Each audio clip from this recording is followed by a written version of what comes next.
하나님은 세상의 빛이라. 이 말씀을 준비하면서 창세기서부터 요한계시록 뒤져보니까 빛이라고 하는 말씀이, 단어가 생각보다 훨씬 많이 나오더라고요. 창세기 1장 3절에 그때 세상이 흑암에 꽉 차 있었을 때에 하나님이 빛이 있어라 하니까 빛이 있어요. 빛을 낮이라고 그러고 어두운 것을 밤이라고 해가지고 하나님이 보시니까 좋았더라. 창세기의 첫 번째 하나님께서 빛을 창조하신 줄 믿습니다. 거기서부터 성경을 쭉 이어나가면서 요한계시록까지 빛에 대한 말씀이 얼마나 많은지 모르죠. 그래서 하나님께서 요한복음 9장 5절에도 내가 세상에 있는 동안에 넌 세상의 빛이라. 하나님은 빛이시라고 오늘 본문의 말씀을 했습니다. 요한 1서 1장 5절에 우리가 저에게 듣고 너에게 전한 소식은 이것이니 곧 하나님은 빛이시라. 그에게는 어두움이 조금도 없다고 했어요. 만약 우리가 살고 있는 세상에 식물이나 동물이나 사람이나 빛이 없다고 같으면 우리는 살 수가 없습니다. 참 태양 얼마나 우리에게 좋은 선물인지 우리는 그걸 모르고 사는 적이 얼마나 많은지 하나님의 본성에 대한 표현입니다. 나는 세상의 빛이라. 빛은 밝고 순결하고 깨끗하고 정직하고 죄가 없는 상태입니다. 어두움은 불신앙과 죄와 단절되어 있습니다. 시편 104편 2절에 보실 것 같으면 주께서 옷을 입음같이 빛을 입었다고 했습니다. 다윗이 시편 27편 1절에 여호와는 나의 빛이요 나의 구원이라고 말씀하셨습니다. 하나님의 빛, 영원전부터 영원까지 우주 대주제이시며 생명의 근원, 하나님은 우리의 빛이라고 했죠. 빛은 하나님의 창조와 인간의 삶하고 끊을 수 없는 관계라고 할 수 있겠습니다. 빛 없이 인간이 살 수 없고 식물이 살 수 없고 빛 없이 동물도 살 수가 없다고 했습니다. 그렇기 때문에 요한복음 8장 12절에 예수께서 또 일러 가라사대 나는 세상의 빛이니 나를 따르는 자는 어두움에 다니지 아니하고 생명의 빛을 얻으리라. 사람은 빛이 없으면 살 수가 없고 인간의 영혼도 역시 빛이 없으면 살 수가 없다고 했습니다. 이 세상의 빛으로 오신 주님을 만나야 영혼이 구원을 받고 생명을 얻을 수 있다고 했습니다. 빛 가운데 행하는 자, 빛 가운데 행하는 자, 거주하는 자는 자신이 죄인임을 안다고 했어요. 요한일서 1장 8절입니다. 만일 우리가 죄가 없다면 스스로 속이고 또 진리가 우리 속에 있지 아니할 것이라고 했습니다. 7절에 빛 가운데 행한다고 하는 말은 근처에, 빛 근처에 돌아다닌다는 말이죠. 빛 근처 주변에 있다고 하는 뜻이 내포되어 있습니다. 즉 빛 가운데 행한다는 것은 그 빛 주변에 있다는 말로 영적으로 우리가 하나님 안에 거하는 것을 말한다고 합니다. 생명의 하나님은 아주 조금의 어두움도 없다고 했습니다. 그래서 성경에 찾아볼 것 같으면 빛 대신 하나님께 가까이 가게 되면 내 자신의 참 모습이 드러난다고 그랬어요. 그래서 우리가 죄인이라는 것을 깨닫게 되는 것이라고 했죠.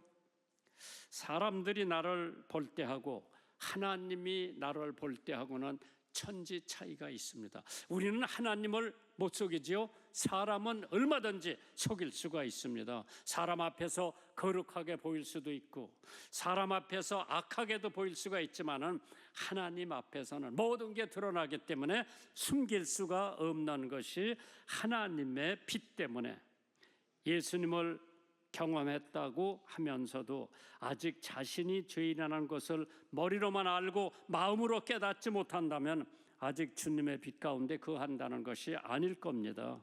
우리는 예수님을 만나 예수님을 아는 만큼 자신의 죄를 깨닫게 된다고 했습니다. 타락한 인간의 본성적인 것은 빛을 싫어합니다. 빛 가운데 거하기만 하면은 어둠이 그늘에서 벗어날 수가 있는데도 우리는 빛으로 오기를 꺼려합니다. 그 이유는 빛이 비치면 자신의 더러움이 드러나기 때문입니다. 여러분들 가운데 경험이 있는지 모르지만 저는 초등학교 다닐 때 복숭아가 얼마나 먹고 싶었던지, 우리 집 옆에 복숭아 가수원이 하나 있는데 복숭아 밭에 들어가려면 캄캄한 금은밤을 택해서 팬트는 까만 거를 입고 옷을 다 벗고 얼굴에는 까만 숯을 칠하고 그리고 철조망을 지나서 자루를 하나 가지고 가서 복숭아를, 그때는 서리한다고 그래서 서리한다고 반 부대쯤 따가지고 와서 그거를 콩밭에 숨겨놨다가 그 다음날 오후에 애들하고 나누어 먹는 짓을 한두 번 한 것이 아니죠. 그러니까 그거 할 적에는 대낮에 과수원에 들어가서 복숭아 서리하는 사람은 하나도 없죠. 아주 캄캄한 금은 밤에 그것도 옷 다 벗고 까만 팬티만 하나 입고 얼굴에는 수시로 다 시커멓게 하고 들어가서 복숭아를 따옵니다. 왜? 낮에 가면은 드러나기 때문에. 마찬가지로 신앙생활을 할 때에 하나님하고 함께 가면은 모든 게 다 드러나기 때문에 깨끗하고 얌전하고 보람되게 살아야지 죄를 지면서 살 수가 없는 거죠.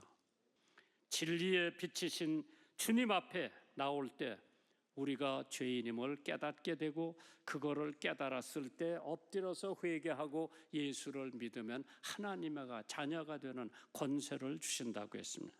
요한복음 3장 19절 20절에 빛이 세상에 왔으되 사람들이 자기 행위가 악함으로 빛보다 어두움을 더 사랑한 것이니라.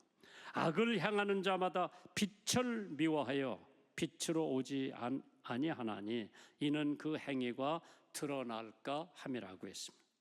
우리가 어두움에 있을 때는 자신의 옷이 더러운지 아닌지 볼 수가 없지만은 그러나 날이 밝을수록 자신의 옷이 더러운 것을 알게 됩니다. 빛이 밝으면 밝을수록 우리의 자신이 더러움을 인지하게 됩니다. 빛을 행하는 사람이 되시기를 주님의 이름으로 축원합니다. 두 번째로 빛 대신 하나님께 가까이 갈수록 자신의 죄를 깨닫게 된다고 그랬죠. 위대한 파도 사울, 자신의 죄 중에 괴수라고 고백을 합니다. 디모데전서 1장 15절에 죄인 중에 내가 괴수라고 했습니다.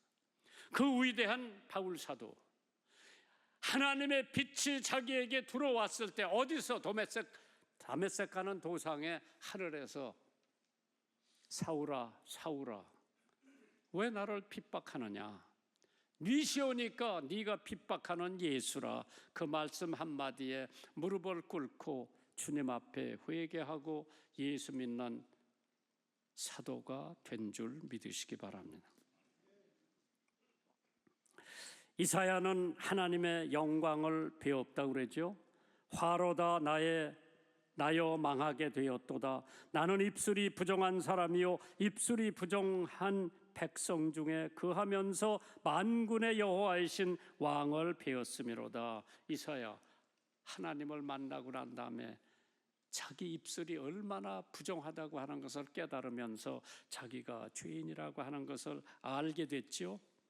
다윗도 자신이 죄가 머리털보다 많다고 고백을 합니다. 예수님 앞에 가깝게 나가면 나갈수록 내 부족함이 느껴지는데 예수하고 멀리 떨어져 있으면은 자기의 부족함을 모르고 사는 인생. 그렇기 때문에 유명한 타마스 캠프스는 이러한 기도를 했다고 하죠. 오 거룩하신 주 예수여, 당신의 찬란한 빛을 저의 내면에 비춰 주소서. 10년 깊은 곳에 어두움을 몰아내 주옵소서. 방황하는 뭇 생각들을 주여 붙들어 주시고 무섭게 파고드는 사탄의 유혹들을 주여 물리쳐 주옵소서. 주여 당신의 빛과 진리를 보내주셔서 이 세상을 밝게 비추어 주옵소서. 당신의 빛이 임하기 전에 저는 무질서의 세계, 흑암의 세계, 혼돈의 세계에 머물 뿐입니다. 끊을 수 없는 사랑의 줄로 당신과 저를 묶어 주옵소서. 오직 주님 한 분만이 당신을 사모하는 자에게 참된 기쁨을 주실 수 있는 것을 믿나이다. 당신 없이는 모든 것이 헛되고 무가치한 것을 깨달았습니다. 오 주여, 저에게 빛을 비추소서. 진리를 밝혀 주옵소서.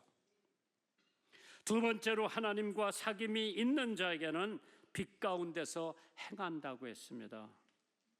빛 가운데 행하라고 하는 주님의 말씀, 하나님과 사귐이, 하나님과 교제, 그러니까 성도들 교제라고 하는 것이 얼마나 중요하다고 하는 것을 잊지 마시기 바랍니다. 사도행전 2장에 보면 제자들이 떡을 떼고 모여서 기도하고 말씀을 보면서 거기 빼놓을 수 없는 게 교제입니다. 요한일서 1장 6절이지요. 만일 우리가 하나님과 교제가 있다고 하고 어두움 가운데 행하면 거짓말을 하고 진리를 행하지 아니함이니라. 교제, 기도로 교제하고 식사하면서 교제하고 운동하면서 교제하고 걸어가면서 교제하고 교제. 엠마오에 가던 두 제자가 옆에서 걸어가는 예수님을 몰라봤죠. 예수님이 하시는 말씀을 듣고 자기네들 마음이 뜨거워졌다고 그랬어. 예수님하고 가까이 있으면 마음이 뜨거워지는 줄 믿으시기 바랍니다. 하나님과 사귄다고 하면서 어둠의 행실을 버리지 못하면 이는 거짓말하는 자라고 6절에 기록이 되어 있죠. 만일 우리가 하나님과 사귐이 있다 하고 어두움 가운데 행하면 거짓말을 하고 진리를 행치 아니함이거니와. 하나님과 사귐은 하나님을 닮아가기 마련입니다. 하나님과 사귐은 그 사랑이 우리로 하여금 하나님을 닮도록 촉구해 주기 때문입니다. 우리 인간 스스로는 빛을 낼 수가 없습니다. 다만 빛 대신 예수님의 빛을 받아가지고 반사를 하는 거예요. 거울 가지고 반사를 하는 거예요. 내 빛이 아니에요. 예수님의 빛을 내가 받아가지고 예수님의 빛을 반사하는 거예요. 그렇기 때문에 오늘 새벽에 나는 기도할 때 하나님, 내가 만나는 사람들에게 감동을 줄 수 있는 만남이 되게 해주세요. 하나님이 응답해. 그렇게 돼요. 내가 기도했다고 다 이루어지는 게 아니라 하나님이 그 기도를 들으시고 요거는 내가 응답해 줄 수 있다. 즉 하나님의 빛이 우리를 통해 어두운 세상을 밝히게 되는 것이고, 우리 스스로 빛을 발할 수 없지만은 하나님의 빛을 내가 받아가지고 예수님의 빛을 받아가지고 내가 조금이나 그걸 반사를 하는. 에베소서 5장 8절입니다. 너희가 전에는 어둠에 있더니 이제는 주 안에 빛이라. 빛의 자녀들처럼 행하라. 빛의 열매는 모든 착함과 의로움과 진실함에 있느니라. 세 가지요. 잊어버리지 마세요. 착한 거, 의로운 거, 그 다음에 진실한 거. 여러분이 저를 볼 때 김장한 목사 사기꾼이다, 거짓말쟁이다, 그게 아니라 김장한 목사 진실하다, 말대로 사는 사람이다, 말씀대로 사는 사람이다. 그거를 알 수 있도록 하려면은 내가 예수님의 빛을 받아야 돼. 하나님의 빛을 받아야 돼. 내 뜻대로 세상을 쫓아 살다가 보면 하나님과 사귐이 있을 수가 없습니다. 하나님의 교제가 참이라면 이전처럼 불법을 향하는 자가 되어서는 안 되는 것입니다. 다시 말해서 하나님과 교제한다는 말은 곧 빛 가운데 행한다는 얘기죠. 왜? 하나님이 빛이기 때문에.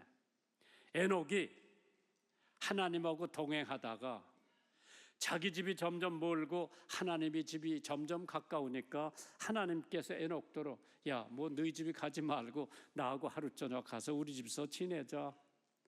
에녹이 쫓아가서 거기가 너무 좋기 때문에 여태 돌아오질 않았어. 하나님 동행하면은 복의 복이라고 생각할 수가 있죠. 두 번째로 빛 가운데 행한다고 하는 것은 하나님의 기준을 향해 가는 것을 의미하죠. 하나님의 기준이 뭐냐? 착함과 의로움과 진실함이 하나님의 빛의 열매라고 그랬으니까 그대로 살아가면 되는 거예요. 물론 우리가 연약하여 여전히 어두움 속에 거하고 빛 가운데 행하지 못할 때도 있어요. 누구하고 약속하고 약속 못 지키는 게 우리 인간이야. 왜? 우리는 제한된 공간에서 제한된 시간에 살고 있기 때문에 하나님은 무제한이야. 하나님은 어떠한 제한을 받지 않고 사시는 분이기 때문에 불가능이 없지요. 그러나 저는 제한된 시간에 제한된 세상에서 살기 때문에 제주도 간다고 약속했다가 못 갈 수도 있고, 하나님께서 그거를 미리 아시기 때문에 우리가 하나님 앞에 나가면 나갈수록 자신의 연약함과 죄성과 더러움을 보게 되고 우리의 모든 죄들까지 드러나게 되는데, 그럴 때 죄를 하나님 앞에 고백하면 계속 하나님께서 사해 주신다 그래서 용서해 주신다. 여러분이 암송할 성경 구절이 하나 있다면 요한일서 1장 9절이에요. 암송하세요. 만일 우리가 우리 죄를 자백하면, 고백하면 하나님은 미쁘시고 의로우사 우리 죄를 사하시며 모든 불의에서 우리를 깨끗게 하실 것이라고 했어. 누구에게? 자백하면, 고백하면 하나님 또 죄 졌습니다. 용서해 주세요. 하나님이 기다리고 계시다가 용서해. 참 하나님께 어떠한 죄인이라도 강도라도 살인마라도 회개하고 주님 앞에 믿음으로 나오면 용서받는다. 세 번째로 빛 가운데 거하는 자는 이 세상을 사랑하지 않는다고 했죠. 요한일서 2장 15절이요. 이 세상이나 세상에 있는 것들을 사랑하지 말라. 누구든지 세상을 사랑하면 아버지의 사랑이 그 안에 있지 아니하니라. 이 세상이나 이 세상에 있는 것들 사랑하지 말라고 했습니다. 이 세상을 사랑하면 아버지의 사랑이 그 마음에 있지 않다. 세상에 있는 모든 것은 육신의 정욕과 안목의 정욕과 이생의 자랑이라고 했어요. 이 세상과 함께 정욕도 다 사라진다고 했죠. 요한일서 2장 17절에 이 세상도 그 정욕도 지나가되 오직 하나님의 뜻을 향하는 이는 영원히 거하느니라. 성경에 보니까 데마라고 하는 사람이 세상을 사랑해서 바울 사도를 떠났다고 그랬죠. 디모데후서 4장 11절에 데마는 이 세상을 사랑하여 나를 버리고 데살로니가로 갔고 그레스게는 갈라디아로 디도는 달마디아로 갔다고 바울 사도가 고백을 합니다. 데마처럼 성도들이 세상을 사랑함으로 하나님과 멀어지는 경우가 많이 있습니다. 톨스토이 나의 회심이라고 하는 책에 이런 글이 기록되어 있습니다. 들어보세요. 5년 전 나는 정말 예수 그리스도를 나의 주님으로 받아들였다. 그러자 나의 전 생애가 변했다. 이전에 욕망하던 것을 욕망하지 않게 되고 오히려 이전에 구하지 않았던 것을 구하게 되었다. 이전 좋게 보이던 것이 좋지 않게 보이고 대수롭지 않게 보이던 것들이 이제는 중요한 것으로 보이게 되었다.